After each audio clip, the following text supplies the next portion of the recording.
That was last year. I'm more focused on this year, though. Can I just ask about the emotion, though? I guess the amount of emotion you showed, what did that mean toward either your love for the game or your performance that game? I just care. That's what it comes down to, just caring. So, Do those things motivate you from a lot of things motivate me, but you can say that.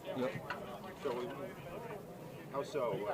What does it make you feel about this? Well, I just want to win, so I'm gonna do everything I can this week to help my team to win. So. Aaron, how much? I know you don't want to talk about last year, but the last time we saw you play them, you had broken ribs. Yeah. So how, if at all, did that affect you in that game? I don't want to keep talking about last year, but I'm healthy this year. I'm 100% healthy. No injuries, no aches, no pains. Coming off a bye, feeling good. So we ready to go. I'm ready to go. So. Aaron, Von Miller, after 2 weeks ago, we talked to him post game, and he actually shared some perspective about. It almost seemed like it was revitalizing a bit to him to rush next to you, and despite the loss, obviously, he said he had a lot of fun doing that, seeing what the possibilities were. As you guys continue to scratch that surface here, what do you think those types of possibilities hold for you? Oh, well, we didn't get too many rushes, last week or 2 weeks ago, but the rushes we did have and how we played off each other was great, so something definitely to build off, First stop, we happen with stop. We got to stop the run, had them opportunities to get after the quarterback. So I think once we get them opportunities, we have a lot of fun. So I'm excited about that. And obviously, the talent he got and the knowledge he got for the game and the things we're able to do, playing off each other is going to be great for us. So. What's it like? Obviously, a lot of nonverbal stuff. Feeling how a guy is next to you, and feeling his patterns and his rush plan, things like that. How has that been now that he's kind of more fully practicing than he was before? It's great because you building that chemistry, learning how each other rush, how to play off each other, and the more comfortable you're doing that, the more success you can have. So. Were you surprised he still had that spin move in his arsenal? No, I knew he had it. Aaron, just when you do show that kind of emotion that the game means that much to you, and yeah, I know I'm going back there, but what do you think that means to your teammates when they look up to you? And you're a guy who has every single accolade in the book, but that emotion's how much you care. Yeah, because it's all about winning. We all playing for, the ultimate goal is we talk about. I've been talking about it. Is to be a world champion. That's what I'm chasing. That's what we chasing. And until we accomplish that, I'm trying to find a way to get back to a Super Bowl and have the opportunity to win one. So, and that's what's gonna make me satisfied when I accomplish that. So, I got that mindset. Everybody here got that mindset. So, we got a bunch of guys like that on the team like this. They know what it's about. So. And when you hear that Aaron Rodgers is dealing with a toe issue, does that make you any more eager to try to get after him? I'm always eager to get after any quarterback, but watching him on film, don't look like he got no toe injury, so I don't really believe it. So he playing good football. So Raheem Morris said today that the 49ers played more physical than you guys. How do you kind of assess that game and going forward? They played better than us that day. But you don't feel like they played more physical than you guys? We lost, so we ain't played good enough. We didn't get the job done, and they got the win. So. In trying to get to the Super Bowl, how important is this game against the Packers as a test? I think this is a big game. I feel like you got to go into this game taking like this is a playoff game. So I think this is an important week for us. We playing for something, so we got to go out there and make it happen. Aaron, some of you guys' defensive plans front to back have been extremely structurally sound. Some of them, a couple weeks ago have maybe been less so in you guys' opinion, in terms of the win-loss factor as well. Yeah. Where do you feel this defense is in terms of actually establishing that cohesive identity, not just once, twice, week over week over week? Yeah, I think we do things good, but I think we got to play more consistent. That's what it comes down to. In this league, you got to be consistent. You can't have a dominant week one week and then give up a bunch of points or a bunch of rushing yards the other week. So it's all about playing more consistent. So we ain't there yet, but got a lot more football. And like I said, we're coming off a bye. Everybody healthy, everybody fresh, and everybody ready to go. So. And I know you guys don't know Leonard Floyd's status yet. Obviously, that's a step-by-step process. But he mentioned something a couple weeks ago that was really interesting about how much he focuses on his own mistakes sometimes when they do happen. And he internalizes and tries to sort of shut the criticism up in that regard the next time he has that opportunity. I'm recalling a play last year against the Packers. There was a pump fake that he later said he shouldn't have bitten on it. How do you see him internalize those things and focus in terms of correcting every once in a while when there is a mistake, correcting those types of things in that kind of quiet way that he does it? Who, Flo? Yeah. You got to ask Flo that. But, anytime you got a guy that's a productive guy and he feel like he can do something wrong, for to hear that he focused on trying to find ways to, improve. That's what you want to see. That's the verge of guys trying to be great. So I love to hear things like that. Obviously I love playing with Flo. He's a special talent, and he help us win games, and he make a lot of plays for us. So to hear that's just the mindset he got. That's great. So Aaron, you said last one feels like a playoff game. Do you sense that with also the cold weather and they're known for great crowds? Well, what you mean? The cold weather? The You cold like weather. that? You played I with don't mind it. It's football, So obviously you want to play with a crowd. You feed off a crowd, no matter if it's away or home. So like I said, it's a big stage against a good team. Another NFC team, and like I said, we're playing for something. So it's gonna be a dogfight. All set. Cool thing. Yep. Thanks, Aaron. Thanks, Aaron.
What's your best memory of playing at Lambeau Field? I love playing there. It's probably one of my favorite places to play in the NFL. Obviously, gotten to do it a bunch of times. I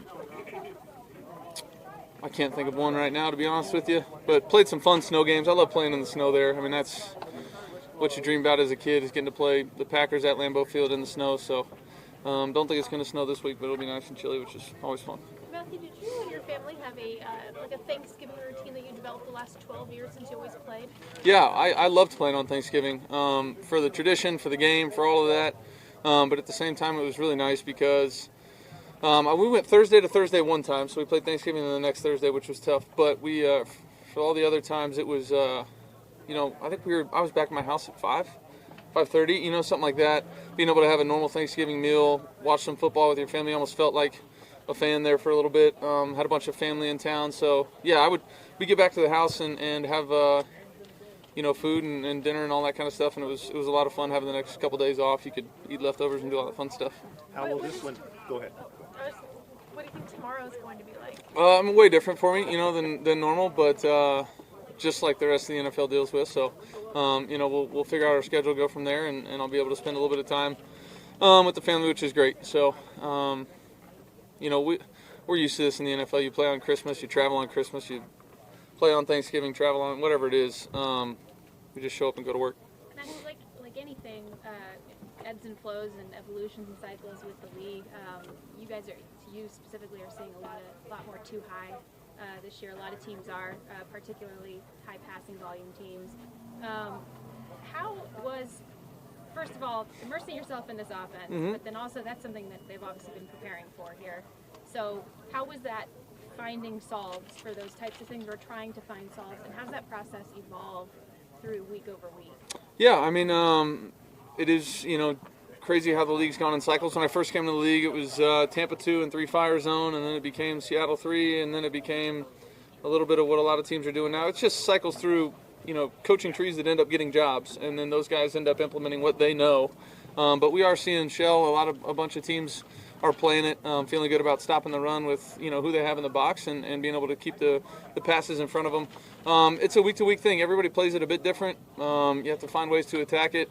But at the same time, just stay patient and take what the defense gives you and understand that, hey, if I have to throw it to the running back on a check down and he gets 15, it's the same as hitting a wide receiver for a gain of 15. It all counts. So however we can get it, we'll take it. I'm just trying to do everything I can to, play at a high level and get us in the end zone. In terms of finding solutions, Sean McVay, especially upon your arrival, was ecstatic because there's so many different things that you have done, first of all, and also that you're able to do in terms of not just the drop back game, but also moving the pocket as well.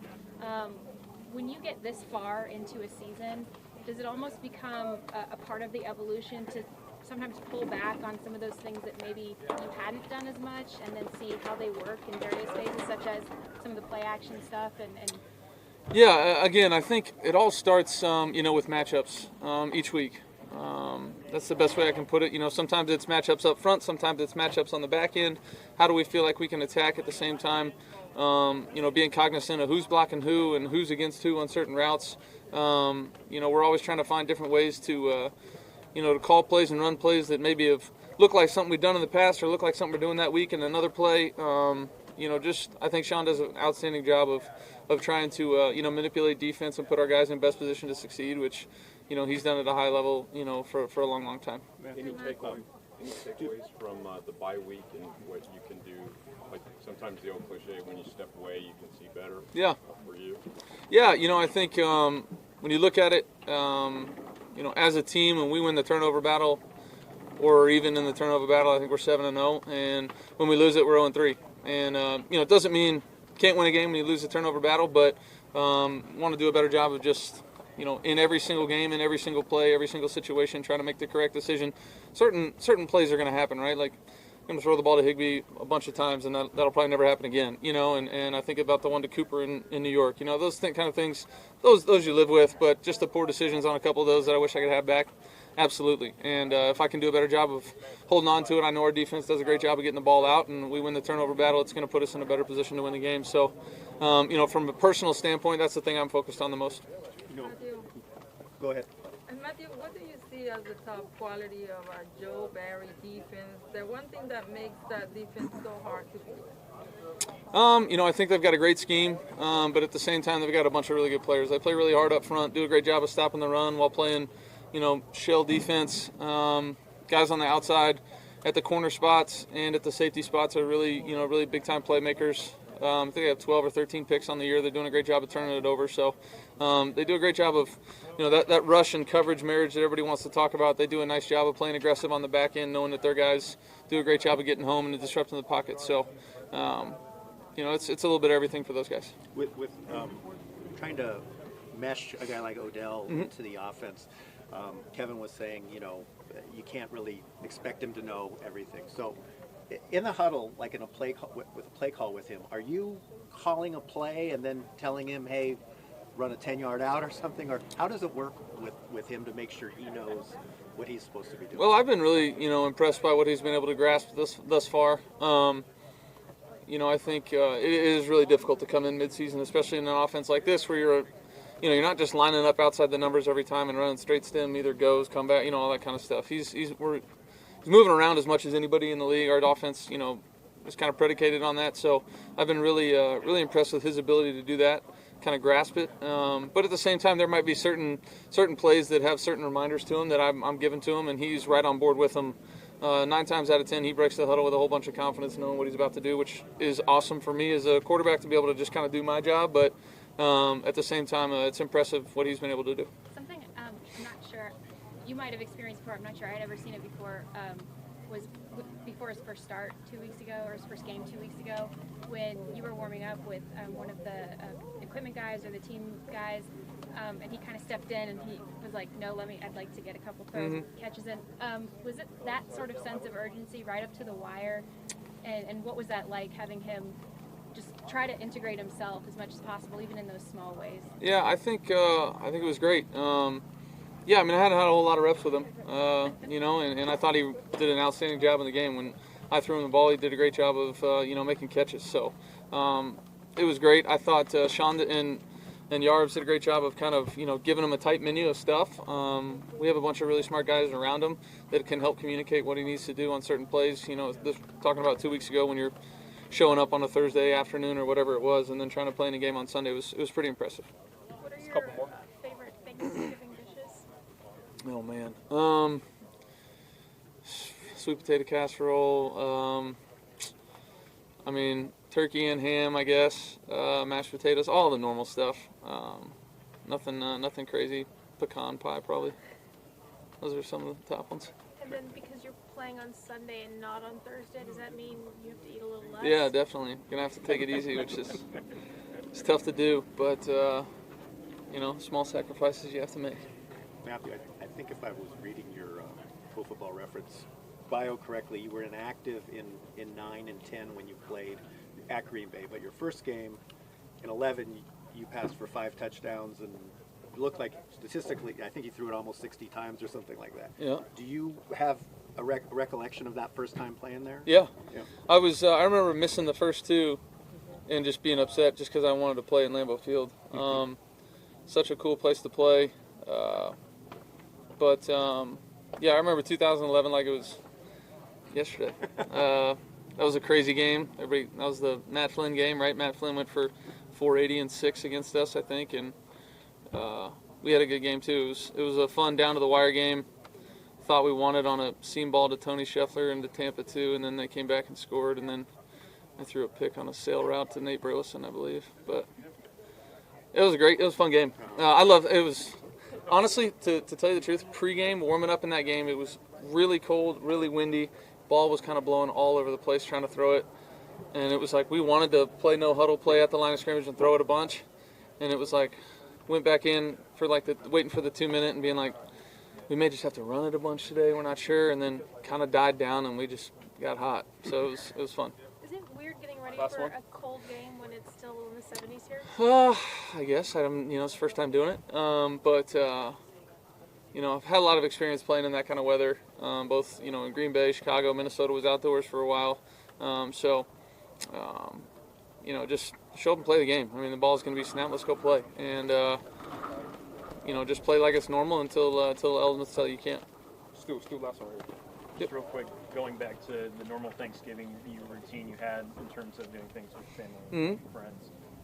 How different is it just for immediate family, your kids? Like how are they feeling about basically like having you home, I suppose, instead of like the usual Thursday game day routine and everything you do? Yeah, probably more so for my wife. My kids were probably a little too young to know that they were on the field on Thanksgiving and stuff in Detroit. They didn't know what was going on. But I'm sure I hope they're excited that I'm going to be home. I think they will be.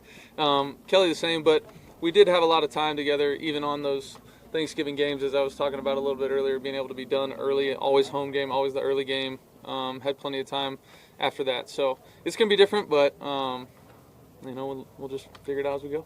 All set. Thanks, man. Cool. Thanks. Appreciate it. Thank you.